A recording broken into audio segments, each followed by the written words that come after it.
A Milly, o burro e a estrada deserta. É meu segundo texto aqui no Casa Fantasma.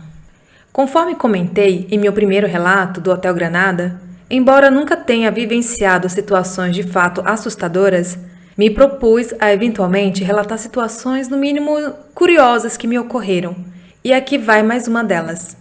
Isso aconteceu no ano de 2004. Sou eletrotécnico e na época eu trabalhava prestando serviços para o INT, Instituto Nacional de Tecnologia, na divisão de energia. Embora a sede seja aqui no Rio, o INT faz serviços em todo o Brasil.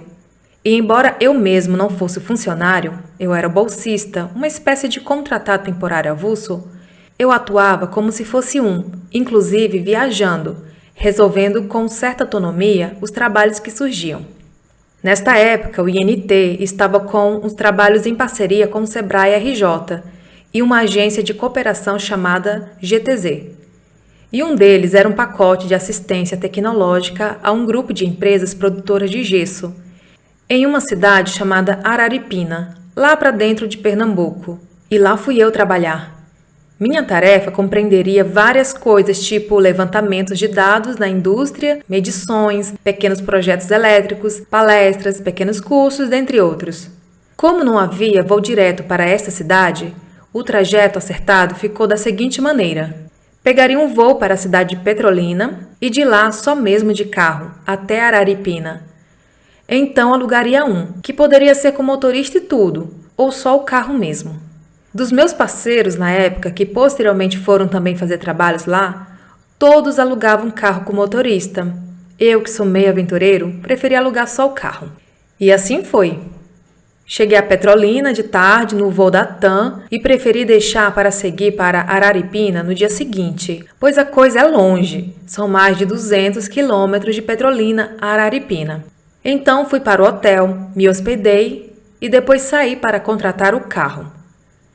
Cheguei na agência e contratei um Fiat Milly. Para não pagar uma diária à toa, deixei tudo engrenado e combinei que viria pegar o carro no dia seguinte, lá pelas 8 horas da manhã. Voltei para o hotel, depois saí para jantar. Dei umas voltas por perto, voltei e fui dormir. No dia seguinte, acordei cedo. Fechei o hotel e saí para a agência. Tudo já combinado, peguei a chave do carro, assinei a guia e fui para o dito cujo. Os caras já haviam deixado a Milly perto do portão e quando me aproximei, a buzina disparou do nada. Achei que fosse o alarme, mas o rapaz que me acompanhava disse que não tinha alarme. Achei curioso o som da buzina, que era do tipo bibi e meio rouco, apesar de bem alta. Normalmente, o som da buzina da Milly é tipo fom-fom. O camarada então abriu a porta e ficou dando uns tapinhas no comando da buzina, até que ela parou.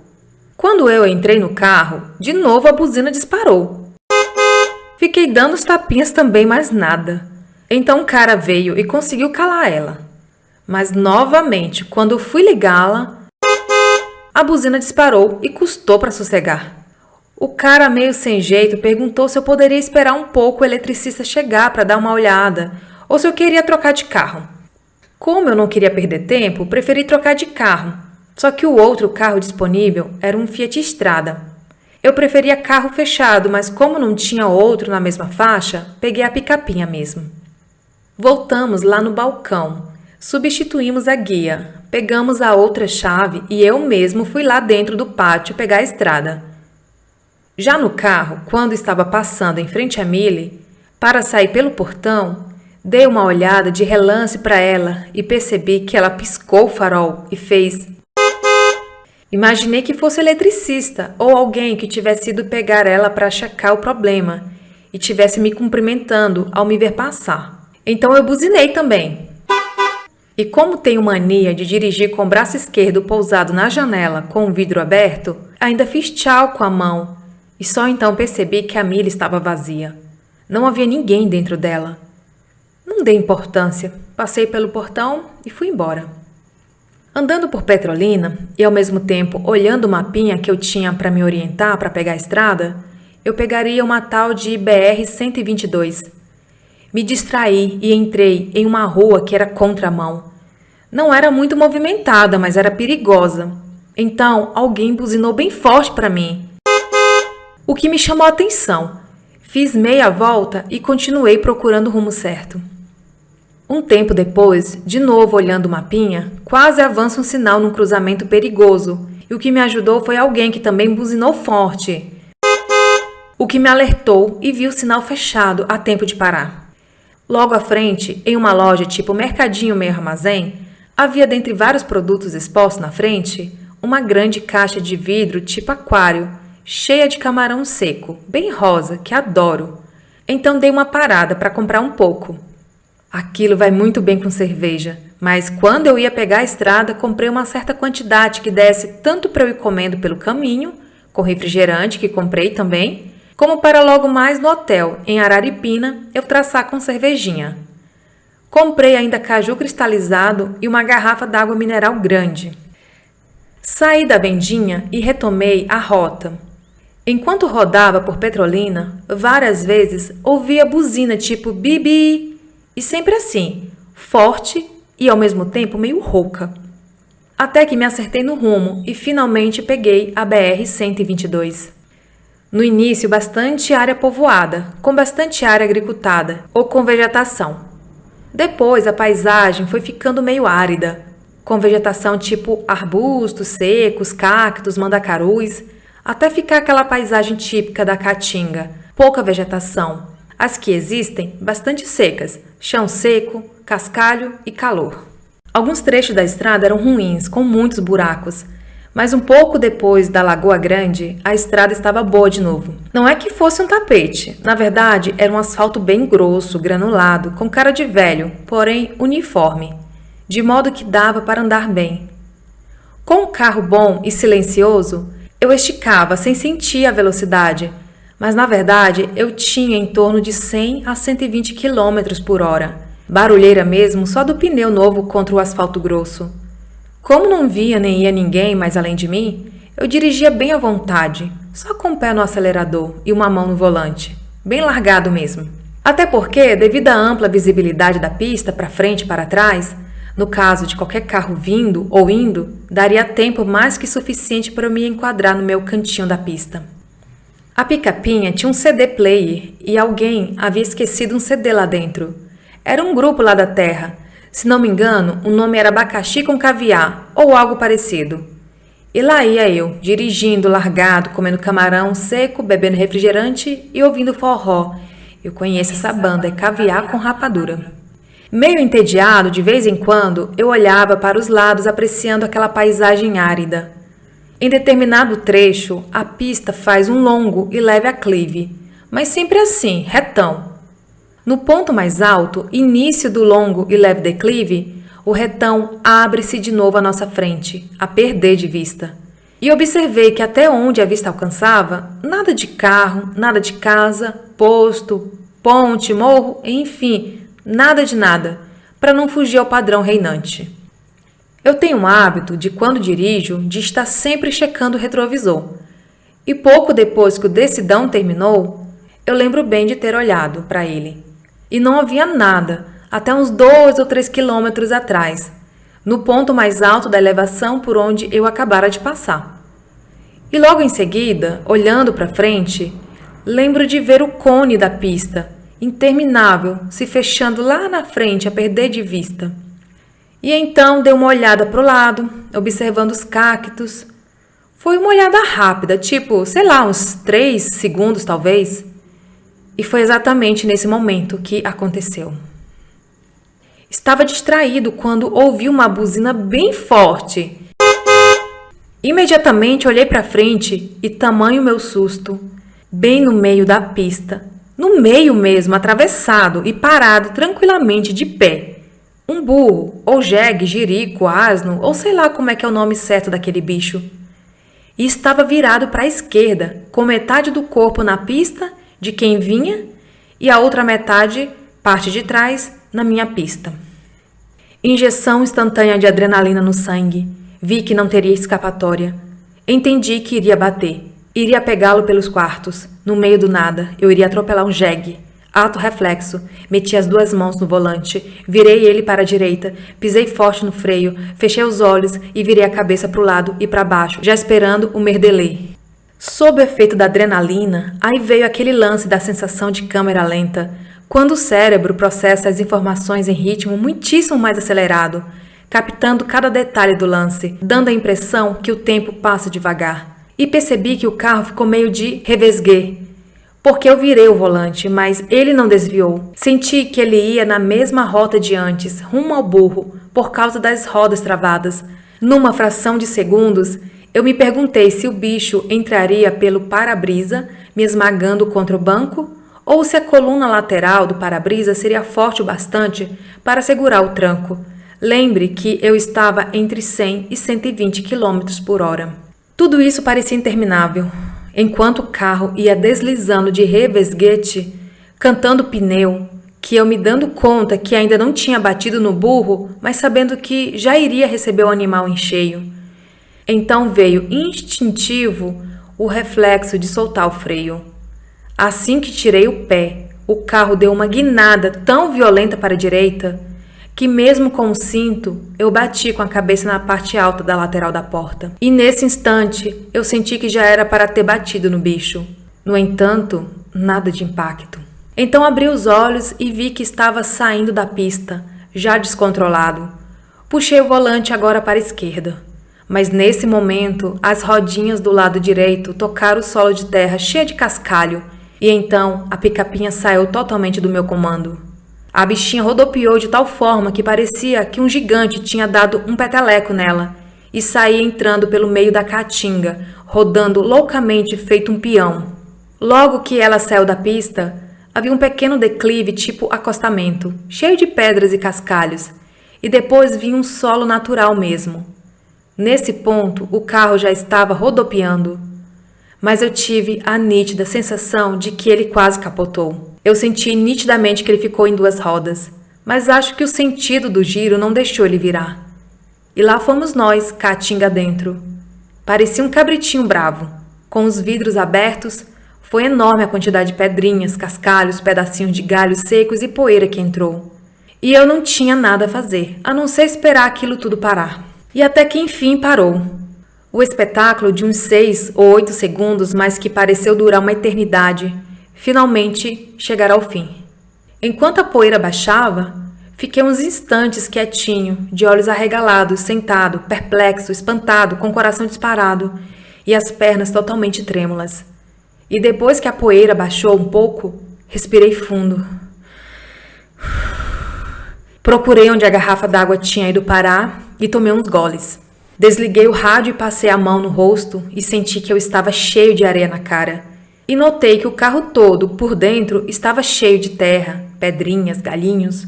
O topo do painel, que até ainda há pouco era preto, estava meio cinza alaranjado de poeira.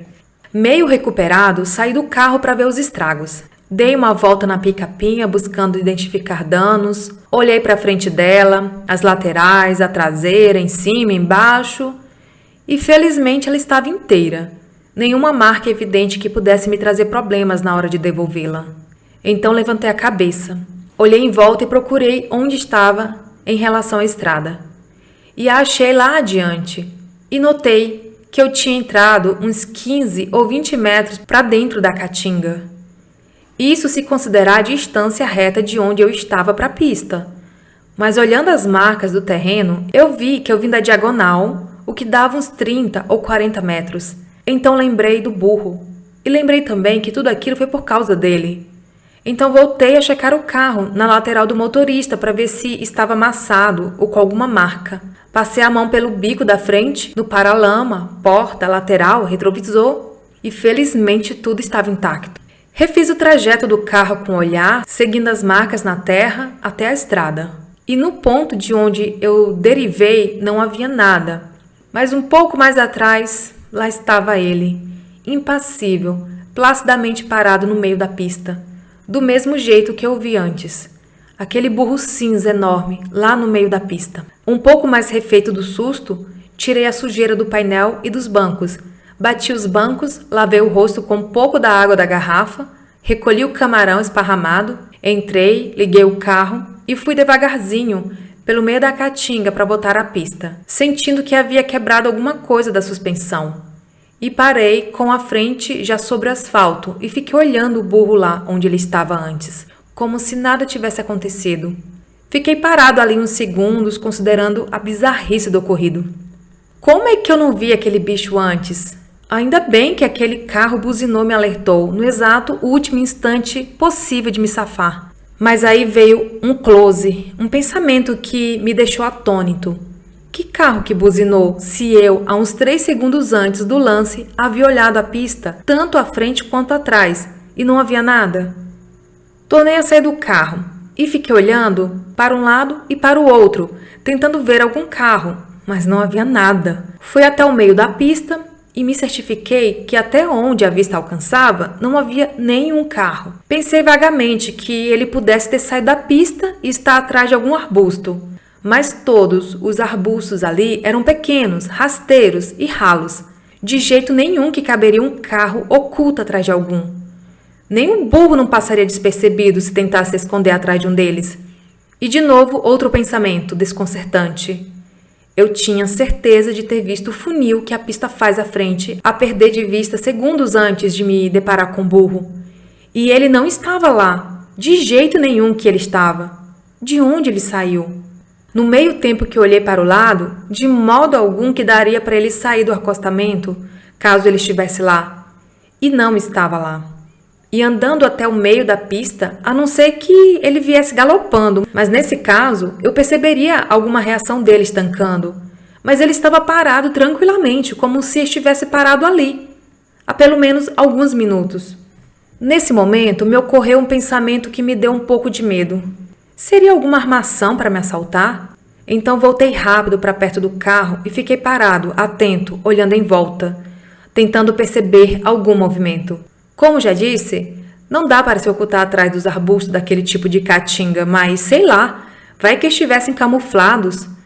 E fiquei uns 2 ou 3 minutos atento, em busca de movimentos na paisagem. Depois desliguei o motor e fiquei em alerta máximo, tentando identificar qualquer movimento ou barulho suspeito. Eu sentia meu coração bater nos ouvidos, tamanho o alerta que fiquei. Enquanto isso, o burro parado lá atrás, do mesmo jeito que estava antes. E durante esse período, nenhum carro à vista, nem indo, nem vindo, nem parado. Depois de alguns minutos, eu me convenci que não havia ninguém por ali, que aquilo não era uma emboscada.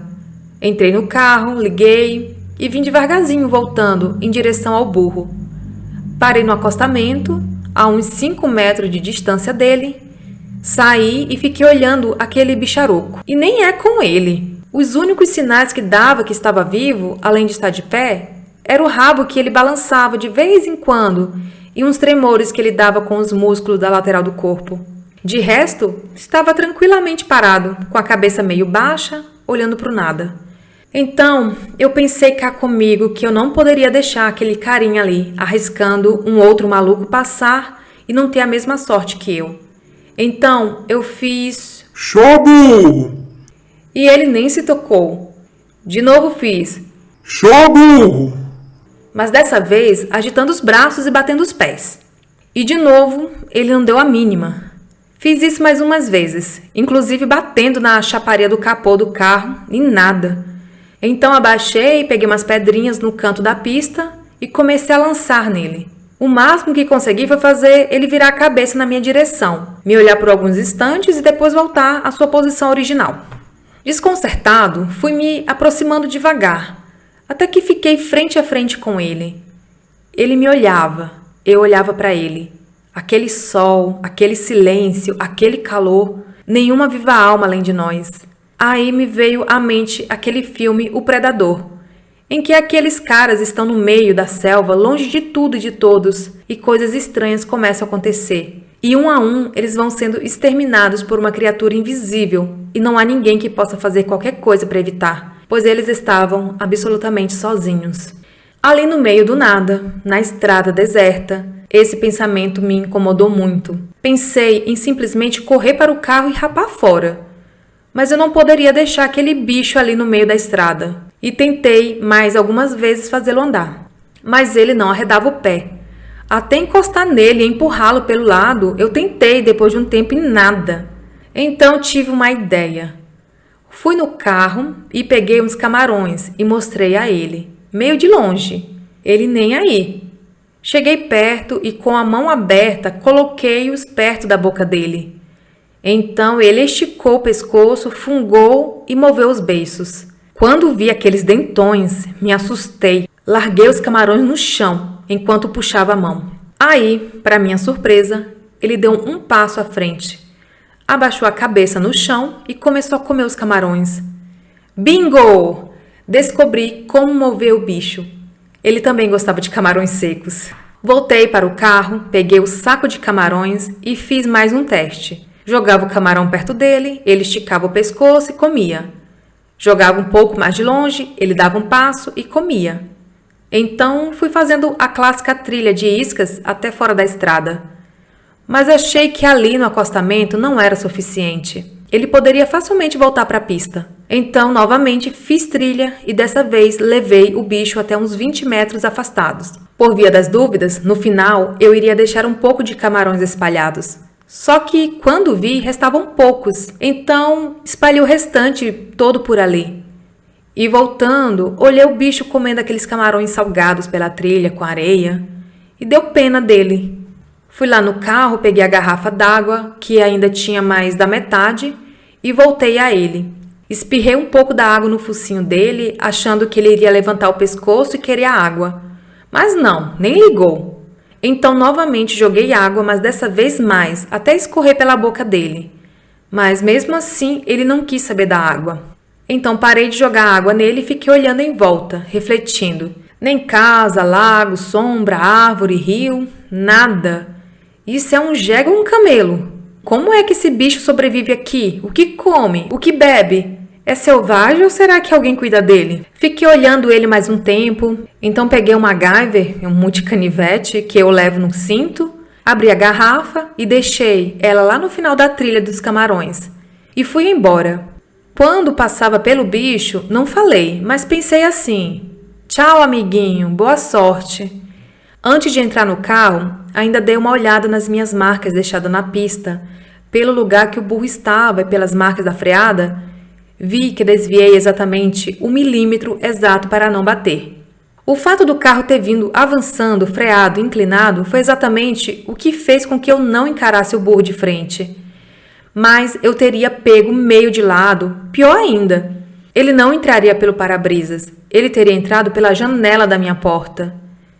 E o fato de eu ter soltado o freio na hora exata, fazendo o carro dar aquele guinadão, foi justamente o que me levou para longe do bicho, no momento crucial. Olhando mais à frente, vi a longa trilha que fiz no cascalho do acostamento quando comecei a girar. E mais à frente, durante um pequeno espaço, simplesmente não havia marca nenhuma. Para depois, novamente, identificar grandes sulcos no chão. Ou seja, durante um breve instante, eu literalmente voei com o carro. Fiquei impressionado. Voltei ao carro, fiz meia volta e segui viagem.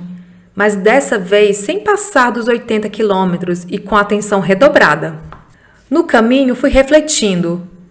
Como o burro num instante não estava lá e no instante seguinte estava? Eu jamais vou saber explicar. Mas aí comecei a me dar conta de um mistério que para mim foi até maior que o do burro. A buzina. Quem foi que buzinou, me alertando no exato último instante? E aquela buzina? Sim, me dei conta que aquela buzina era exatamente igual à da Fiat Mille que era para estar comigo. E não peguei justamente porque a buzina dela deu piti. E me dei conta também que foi a mesma buzina que me alertou lá em Petrolina quando eu entrei na contramão. E também quando quase avancei o sinal naquele cruzamento.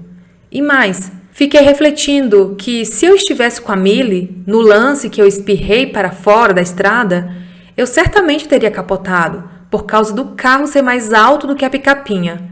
Seria a Mille um anjo da guarda? Sei que depois deste lance, não ouvi mais aquela buzina, nem parecida.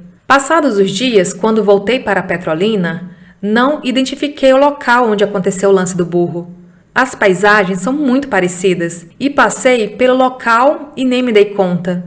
Já em Petrolina, quando fui entregar o carro, perguntei pela Mille. E o rapaz disse que ela estava lá. Ficou alugada 2 vezes, mas já estava lá de novo.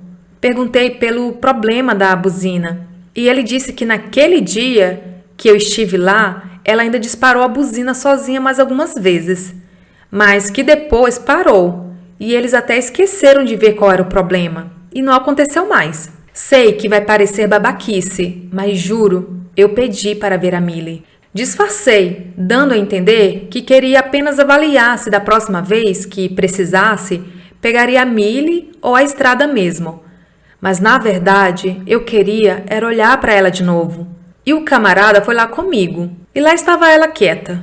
Lá no íntimo, eu imaginei que talvez ela piscasse o farol e desse uma buzinada. Mas não. Quieta ela estava, quieta ela ficou. Troquei meia dúzia de palavras com um cara e fomos saindo. Mas de novo, vai parecer babaquice, eu sei. Mas eu fiz questão, de antes de me afastar dela, dar 2 tapinhas no lado do paralama e olhando para ela falar: Valeu, obrigada. Fiz de modo que o cara pensasse que fosse com ele, mas na verdade, juro, eu falei foi com o carro mesmo. Esse relato foi enviado pelo Alexandre Faquion, do Rio de Janeiro.